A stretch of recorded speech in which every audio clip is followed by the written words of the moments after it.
beginning? How did I start?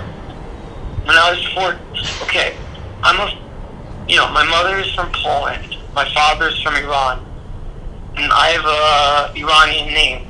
My name, is pronounced in Farsi, Dariush Sajai. I went to Polish school on Saturdays from age 3 to age 14. So, we're learning history, Catholicism in the morning, then history, Polish history, then grammar, then, stuff things that were, just to keep the culture alive in, us American, first generationers or, Polish kids that moved to America at a young age and had no recollection of what it was going to be like growing up out there. So 9/11 happened the first week of school for me.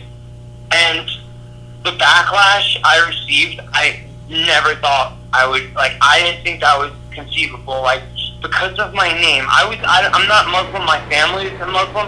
My dad's family all came here on a refugee visa because they were against the Ayatollah, and my grandfather was in the Shah's army, in a high up rank. I don't know what rank he was in, I can't ask him because he died,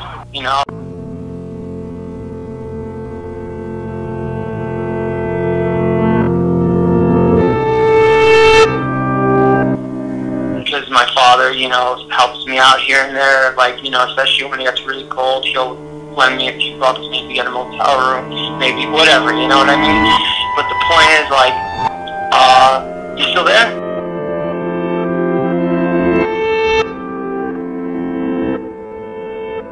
And I'm not religious at all anymore. I don't even want to see atheists, because that makes me admit that something like religion exists. Religion has done nothing but cause me harm, but that's besides the point.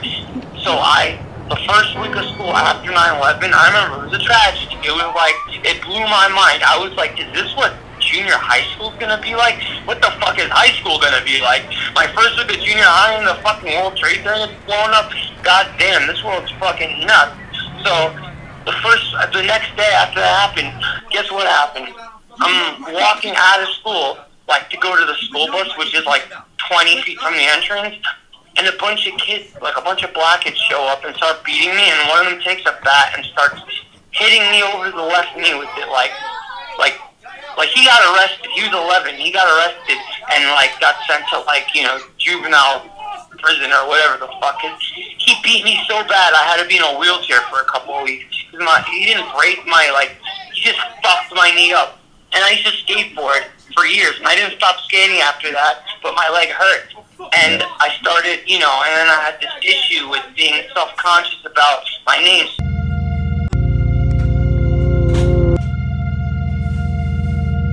My dad is my dad's the black sheep I am, but if my dad's the black sheep, I'm the fucking turd of the black sheep, you know what I mean? Compared to, I don't know, man, but so this is the first time I remember my friends were potheads. I used to hang out with punk rockers, hippies, guys that drank. I wasn't straight edge or part of any movement because I was young, man. And in junior high, I was so depressed. Dude, I used to just, and I was in a technology program, I was afraid to talk to girls, low self-esteem, no self-esteem,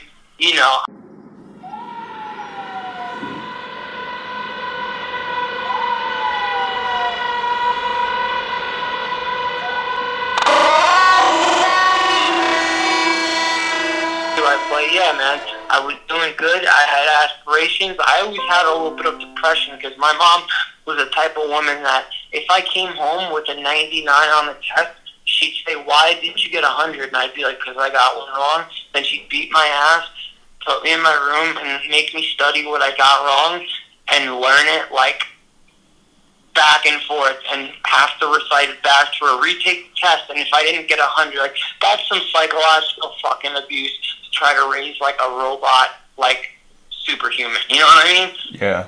And it was it fucked me up, and and when I panhandle sometimes, I see people I grew up with that I didn't necessarily but we were all competing on who's gonna be more successful, and these guys are on Wall Street. That's why I don't panhandle down in the very expensive neighborhood.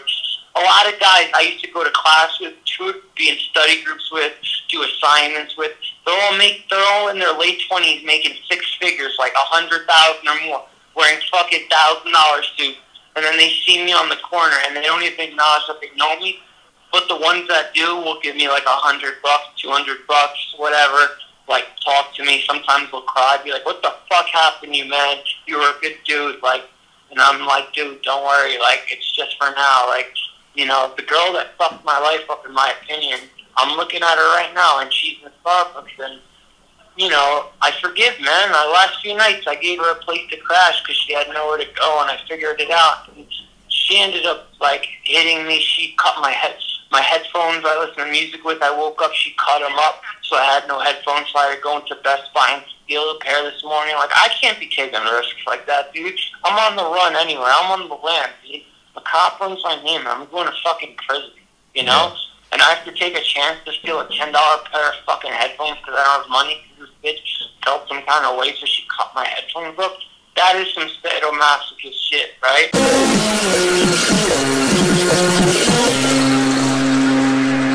It's gonna come, like, if no one buys these food, I'm gonna have to go into the garbage and find something, you know? Like, seriously.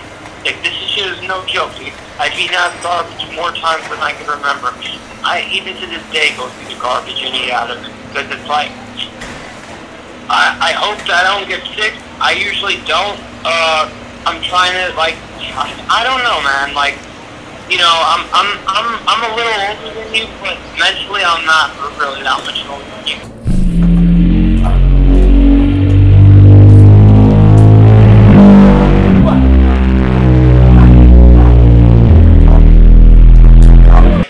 The point is, I treat everyone in this neighborhood like good, you know. I treat them well. I don't fucking steal from here. Like, Best Buy, alright, still headphones. I would never, like, steal from someone who had, like, another homeless guy, you know what I mean?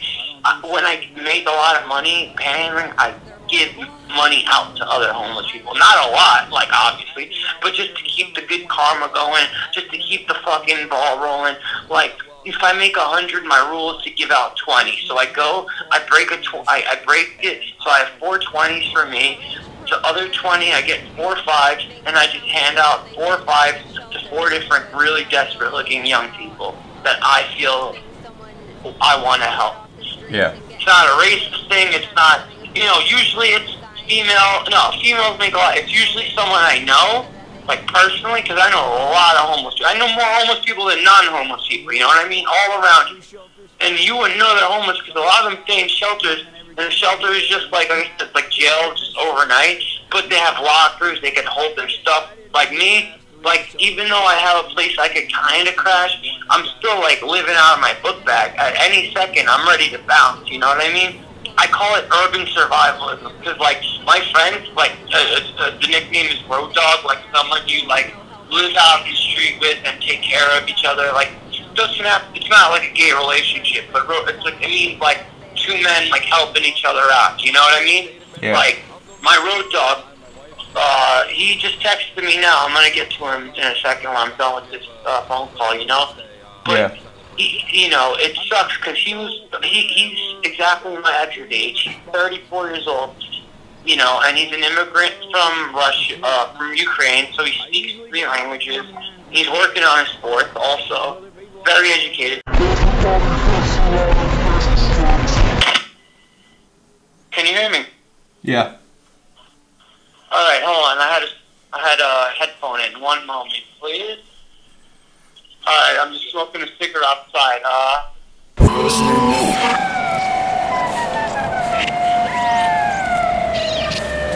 A funny story is, there's a bookstore around the corner from where we met called Housing Works, and, like, I'm actually working with them to help me with my legals and etc. But they have a lot of events at their bookstore, you know, which is, like, you know, it sells mostly donated books, but new as well. If I get there early enough, I swipe all the donated books people leave. If there are any good ones that people leave in front of the store or the thrift shop next door, that's how I get most of my clothes. Like, this all helps, like, explain how I have new clothes sometimes, how I sell clothes. I'm currently getting to designing clothes. Like, I mean, I've been making patches and all types of, like, punk rock accessories since I was 16 when I just learned how to sew on my own. And, like, now it's getting to the point where, like, people are buying stuff off me. And, like, in person, it's not that easy because it's just, like, I don't have a store and, like, it's not really legal to sell things in New York without a license on the street. And if the cops bust my balls, I have a warrant for not attending probation. Because I'm not a full-blown anarchist, but I believe I was treated extremely unfairly and with extreme prejudice and was not given a chance and basically fucked by the system. So I didn't disrespect them, but it's disrespect by not, abiding by their rules and regulations. They want me to come see them once a week so they could talk shit about how bad I look, how I'm not doing anything. I told them I have mental problems. I told them when I went to jail, well, I didn't get raped in jail, but they can't prove that. So I obviously said I got raped every day when I went to jail. I can't go back. I'm scared. The reality is all I did was get into fights with niggers and sticks nonstop, and I had to beat up a lot of white boys to show everyone else that I'm not pussy, because obviously they would just automatically assume that, like, if a guy's white, like in a lot of Staten Island Italian Guidos, from like a neighborhood I grew up in or vice versa, would show up just like the way they talk. When they look at me, I'm an enigma to them. Like, they don't know what the fuck to think. But, like, I could prove from where I'm from. Like, in New York, it's very weird. Like people, even in jail, people think you're a cop. Like, you gotta prove who you know, where you're from, where you live, what you did. It's like your rap sheet. And I'm not a gangster. I'm not a tough guy. I'm just a guy that got caught up in doing drugs. And, like, I wasn't a kind of kid that, like, whose parents enabled them and just, like, gave them money. My parents were very quick to realize what I was doing. No matter how high my grades were in school, I graduated definitely in the top 10, maybe even in the top 5 in high school. I didn't even want to go to the fucking graduation. My father didn't even go. My mom went and left before I finished it. I had, and that's just high school, man. I don't want this to be like a bitching piece. I had a good time, man. I got into Hunter College. It's a part of the CUNY school system, City University of New York. So thank goodness the credits stay, because actually, when I was 16 in high school, I took a summer course there, which got me into sociology. It was an intro to sociology. So I took that class when I was 16, taught by a very conservative, Republican, Staten Island veteran sociologist. And then in Hunter, my intro professor, and I took the class in the summer, I remember, because I wanted to consolidate the shit out of it. Like, I went 5 days a week for 4 hours, and I gained 3 credits. I got maybe a B in the class, but I had a very heavy heroin addiction at the point, but I was maintaining, Hold on, the cops just pulled up, but isn't that funny?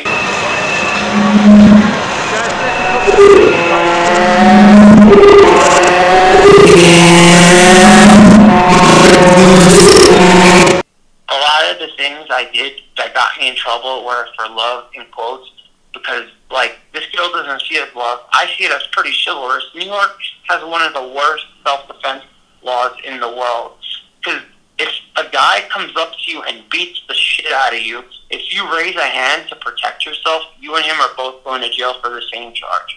So I asked the police officer, what am I supposed to do if a guy punches me in the face and just starts beating on me? He goes, call the cops. I go, what if I don't have a phone? He goes, someone will call. I go, what if it's in the middle of the night? He goes, then take it like a man. I'm like, so this is what happened.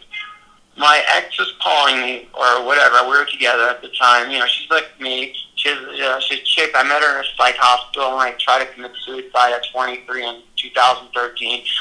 I tried to get into the military, any wing, or even the private sector, because I speak 4 languages, English, Polish, Farsi, and Spanish, so I figured I'd be an asset. Not that I'm a patriot, I was sick of being a bike messenger, and then I turned into a fucking heroin runner for someone, and then that guy fired me, then I just turned into a fucking bum. Like, meaning no job, no school, no nothing, no prospects, no love, no hate, just emptiness. So then the whole time I'm shooting heroin and cocaine, speedballs, like, to the point where, like, okay, I'm 28, and I'm on methadone, and my ex is talking shit, oh, why don't you get off it, that's why you can't fuck, that's why this and that, but Like, I've been hit by a car like 10 times in my life. I've had surgeries on both my arms, on my leg. I'm like, I think I'm developing arthritis in my left knee, like, from just being cold and being in shitty conditions. I've ended up in the hospital with hypothermia many times over the years in the winters, you know, because I don't go into shelters because they're like jail, just that is overnight, and it's terrible. They're gangsters. Like, my friend got stabbed when he went to a regular shelter. Like, my friend on the street, like a regular guy like me or you, he went and he got stabbed in the street. Like, that is scary. I'd rather sleep outside, you know? So right now, talking to you, this chick I'm with led me on such a fucking run this morning. Like, yo, I was going to get medicated. I said, wait 2 seconds and I'll be right out. I had money for breakfast and everything. Wow. And I'm buying her breakfast, and she's got like $700 in her checking account. And I have like pennies and nickels and dimes. I was panhandling the whole train ride from Staten Island to here. I made $1 and she wanted 50 cents. I was like, are you insane? You know what I mean? Yeah. Girls are this chick is a fucking leech, and she calls me a leech. Point being, like, and I'm not like some kind of dude that talks to every girl they see. Like, quite the opposite. I'm very shy. And honestly, the only people that have ever like hit on me on the street or like tried to pay me to like for my time, like, you know what I mean, like sexually, were transvestites or homosexuals. You know what I mean? Yeah. They would give me like $20, and then I'd be like, oh my god, thank you so much. And then they're like, you want to make another 20? And you don't say yes, because I learned that the hard way, because then they're like, all right, so suck my dick. You got to say doing what? And then once it gets to a place where you don't want to do it, you're like, get the fuck out of my face. And then they get all nervous, because what they just asked you is so illegal and so fucked up, you know? They're like, well, like, one dude, like, woke me up at 3 in the morning. I was sleeping a couple winters ago on 10th and 3rd under scaffolding. He wakes me up. I'm like, what do you want? He gives me a 20. I'm like, okay, thank you. Good night. And he's like, no, I need to take care of you. I'm like, you just did. You gave me $20. Have a good night, you know? And the guy won't stop. He's persistent. He's like, I just want, and he's drunk. I can smell alcohol on his breath. And it's like a Friday or Saturday night, so I know he just left the bar, you know? He probably got kicked out. He was so fucking hammered. And I knew he was gay. I have nothing against gay people at all. I actually, like, hang out with the transvestite prostitute. Like, for example, I let my ex-girlfriend crash at a place I'm staying where if they see anyone with me, I'm getting fucking thrown out. Like, you know what I mean? Yeah. Like, and it's goodbye sleeping indoors sometimes for me. Like, you know? And I'm gonna have to go back to the subway, which is death. It's horrible. It's embarrassing. It's degrading. It's a very sad life. And it makes me feel like killing myself. My girl, yeah, she just left Starbucks to go urinate in Wendy's. I'm trying to follow her. She has all my stuff. Like, this is insanity. Like, she left my yo-yo behind. She said she took everything else, but I can't trust her. I had to go in there and find my shit laying on the floor. Unless someone said, hold on, I'm crossing the street on the red and I'm running. Like, it's just, like, it doesn't end, man. Like, so, like, right now, you know what? The first time I did a drug, I was fucking 14 years old. It was my first or second week of high school. I hated it already. It was just another version of junior high, all blacks and Spanish. Not that I have anything against them, but I know how they're going to act towards me. You know, hold on one second. One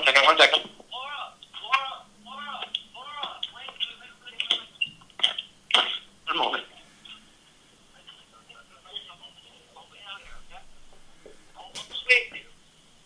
Hello? Hello?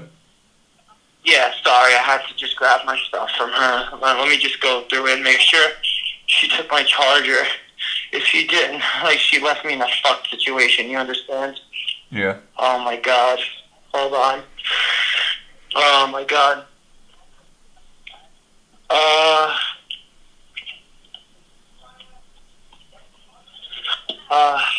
Hold on.